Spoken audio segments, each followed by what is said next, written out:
नमस्कार, हमारा नाम है समरीन और आपने देखना शुरू कर दिया है लाइव सिटीज। देखिए, जमीन सर्वे की शुरुआत हो चुकी है और लाइव सिटीज आपको लगातार इससे जुड़ी पल पल की खबर दे रहा है। लगातार हम आपको अपडेट कर रहे हैं कि कहां पर आपको क्या कुछ करना है। देखिए, लगातार हम सवालों को भी डील कर रहे हैं। देखिए, एक और सवाल है जो प्रमुखता से हमसे पूछा जा रहा है और जनाब वो सवाल ये है कि अगर हमारी जमीन का मामला कोर्ट में चल रहा है तो फिर हमारी जमीन का सर्वे कैसे होगा। तो आइए फिर इस मुद्दे पर सीधी बातचीत करते हैं पटना हाई कोर्ट के जाने माने एडवोकेट देव प्रकाश जी से। सबसे पहले बहुत शुक्रिया बातचीत के लिए। धन्यवाद जी, वकील साहब, जैसा कि मैंने शुरू में ही कहा कि कई तरह के सवाल हमसे पूछे जा रहे हैं। एक और सवाल जो प्रमुखता से पूछा जा रहा है वो सवाल ये है कि अगर हमारी जमीन विवादित जमीन है और मामला कोर्ट में चल रहा है तो फिर हमारी जमीन का सर्वे कैसे होगा। सर्वे तो होगा ही। अच्छा। जो विवादित है, विवाद एज ऑन डेट जो स्थिति है वो उसमें अंकित होगा। हम्म। अब मान लीजिए एज ऑन डेट किसी आदमी के नाम पर है, उसको दखल कब्जा में जमीन है तो उसी का नाम अंकित होगा। अगर कोई विवाद चल रहा है इसकी सूचना आप दीजिएगा सर्वे पदाधिकारी को, तो उसमें उसके अभियुक्ति कॉलम में अंकित कर देंगे। अच्छा। साथ साथ जी। अगर कोर्ट केस में कुछ इंटरिम ऑर्डर है, अंतरिम आदेश आ गया है, हम्म। वो आदेश आ गया तो उस आदेश के अनुसार जो स्थिति नई स्थिति बनती है उसको अंकित किया जाएगा। इस बात को ध्यान रखना, कोर्ट केस से हो जाने से कुछ विवाद केवल लिखा जाएगा और विवाद जो फैसला। लेकिन अभी जो सर्वे है जो डेट जो स्थिति पर बहुत लोग मकान पर काबिज हैं, उनकी जमीन है, उनके नाम जमाबंदी है, तभी उन्हीं का नाम लिखा जाएगा। विवाद अगर इसकी सूचना अगर आप देते हैं, विवाद को अंकित कर दिया जाएगा। विवाद को अंकित कर दिया जाएगा। तो खतियान फिर किसके नाम से बनेगा वकील साहब। तो खतियान नहीं बनेगा। एज ऑन डेट जो स्थिति है वही। अगर अच्छा। आज जिसके नाम से है और वो जमीन पर काबिज है, कागज पत्तर सब, उस विवाद मानिए कोर्ट में केस तो किसी के नाम पर आप कर दे सकते। जिसको विवाद आपने कहा, विवाद और बात करना तो आसान सा बात है। किसी जमीन पर जाइए, जाकर विवाद कर दीजिए। तो केवल विवाद कर देने से किसी का अधिकार कम नहीं हो जाएगा ज्यादा। इसलिए अभी जो स्थिति है, जमीन पर जो काबिज है, जिसके नाम पर कागज है, जिसके नाम पर जमाबंदी है, उसी का लिखा जाएगा नाम। उसी का नाम अगर लिखा बहुत जाएगा। होगा विवाद, अगर है तो विवाद में जो कहीं है तो उसको अंकित करेगा। अदर विवाद में कोई अगर अंतरिम आदेश नहीं है तो उसका कोई महत्व नहीं। अच्छा, कहीं वकील साहब ऐसा तो नहीं होगा कि अगर किसी जमीन का मामला कोर्ट में है तो क्या वैसी जमीनों का सर्वे ही नहीं होगा, सर्वे का काम रुक जाएगा। जी नहीं, बिल्कुल नहीं। जमीन का सर्वे होना एक अलग काम है, विवाद होना दूसरा काम है। अच्छा। जमीन की मापी होना सरकार की जिम्मेवारी है। उसको इसने बीरा को उठाया है कि 2024 का विशेष सर्वे में हम पूरे बिहार को नाप देंगे। जब पूरे बिहार को नाप देंगे, माप देंगे, समूचे का नक्शा बना देंगे, चाहे वो जमीन गैर मजरूआ आम हो, गैर मजरूआ खास हो, निजी जमीन हो, रैयती जमीन हो, सारी जमीन का नक्शा बनेगा। रोड हो, नहर हो, श्मशान हो, स्कूल हो, कॉलेज हो, क्या नाम है, कब्रिस्तान हो, सबका बनेगा हिसाब किताब। 1 इंच जमीन भी नहीं छोड़ी जाएगी इस बार। 1 इंच जमीन भी इस बार छोड़ी नहीं जाएगी। तमाम जमीनों को नाप दिया जाएगा, माप दिया जाएगा। अभी ग्रामीण एरिया का हो रहा है, कल शहरी एरिया का भी शुरू हो जाएगा। तो मापी तो होगी ही होगी जमीन की।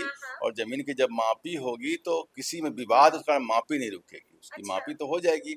आज एज ऑन जो डेट जिसकी स्थिति है वही अंकित कर दी जाएगी। वही अंकित कर दी जाएगी। अच्छा, एक और सवाल है वकील साहब कि अगर गैर मजरूआ आम जमीन पर विवाद चल रहा है और मामला वहां पर भी कोर्ट में पहुंच चुका है तो वैसी जमीनों का क्या होगा।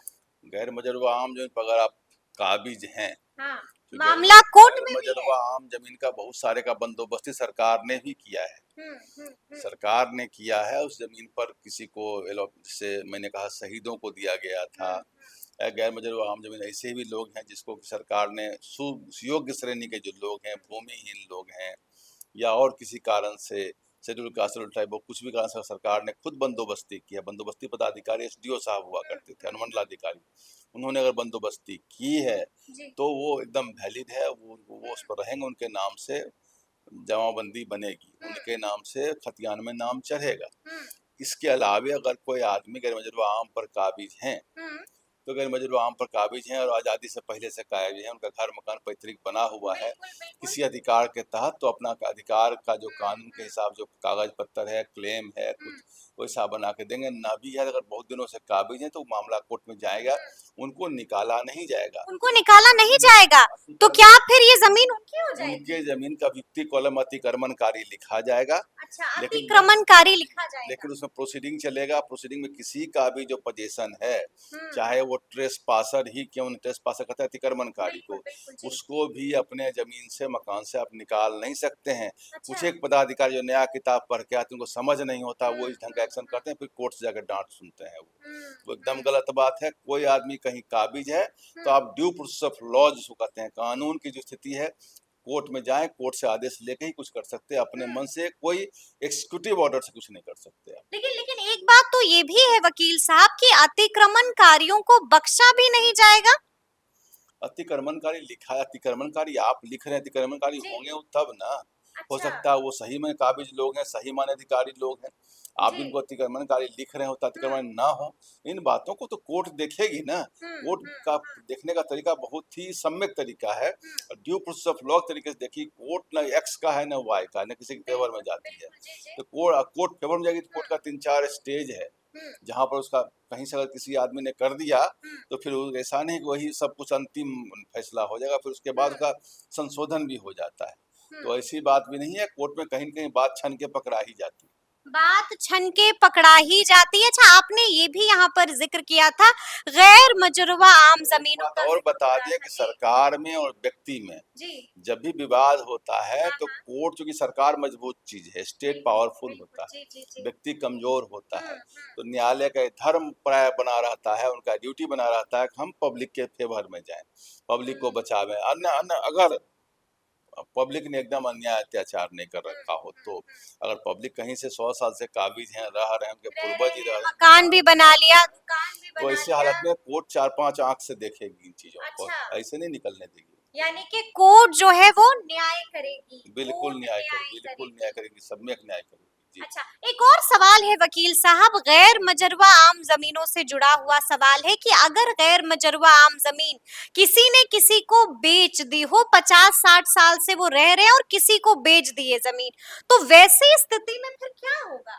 अगर बेच दी है, जिन्होंने बेची है उनके पास कोई अधिकार था और उस कारण से बेची है, कोई बंदोबस्ती है या और किसी कारण से अधिकार उनके पास आया है, तो सरकार के रिकॉर्ड में कहीं लिखा गया अतिक्रमणकारी, तो उसका वो देंगे। और पीसफुल्ली काबिज है तो वो अधिकार जो वहां चला रहा है उसको जोड़ करके देखा जाएगा जी। यानी कि जोड़ करके देखा बिल्कुल, जाएगा। पुराने वाले के जो अधिकार को जोड़ के देखा जाएगा। जी जी जी। अच्छा, कई इस तरह के भी मामले आते हैं कि कई बार ऐसा होता है कि गुतिया, चचेरे भाई, चाचा जमीन भी हड़प लेते हैं और कागज भी छुपा देते हैं, तो क्या होगा वकील साहब? कागज अगर छुपा देंगे तो उसका इस बार सब जगह कागज ऑनलाइन कर दिया गया है, खतियान नंबर है, पूर्वज का नाम देख लें, अपना जो अब वंशावली है वो बना करके दे दें।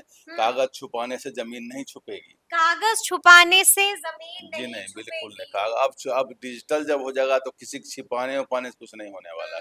अब सब कुछ दिखाई पड़ेगा, सबको मालूम है और सबको खबर हो गई। अरे, बड़ी बात कह दी है वकील साहब ने, साफ साफ कह दिया है कि सबको मालूम है और इसी तरह से सबको खबर भी हो जाएगी। तो फिर ये पूरी बातचीत आपको कैसी लगी है, कमेंट करके हमें जरूर बताइएगा। तो ऐसे तमाम अपडेट्स के लिए ऐसे ही हमारे साथ बने रहिएगा और देखते रहिएगा लाइव सिटीज। बहुत शुक्रिया।